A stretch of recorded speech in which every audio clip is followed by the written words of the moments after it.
Hey guys, your money from Capital.com easily and safely.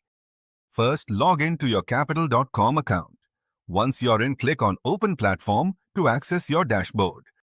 Now head over to the top right corner and click the Live button. From the drop-down menu, select Withdraw. You'll now see all the available withdrawal methods linked to your account, such as your bank card, bank account, Skrill, or Netello. Simply choose the method you prefer, enter the amount you want to withdraw, and click Confirm. That's it. Your withdrawal request will be processed, and you'll get your funds soon, depending on your chosen payment method. If you found this video helpful, don't forget to like, share, and subscribe for more quick and easy finance tutorials. Thanks for watching.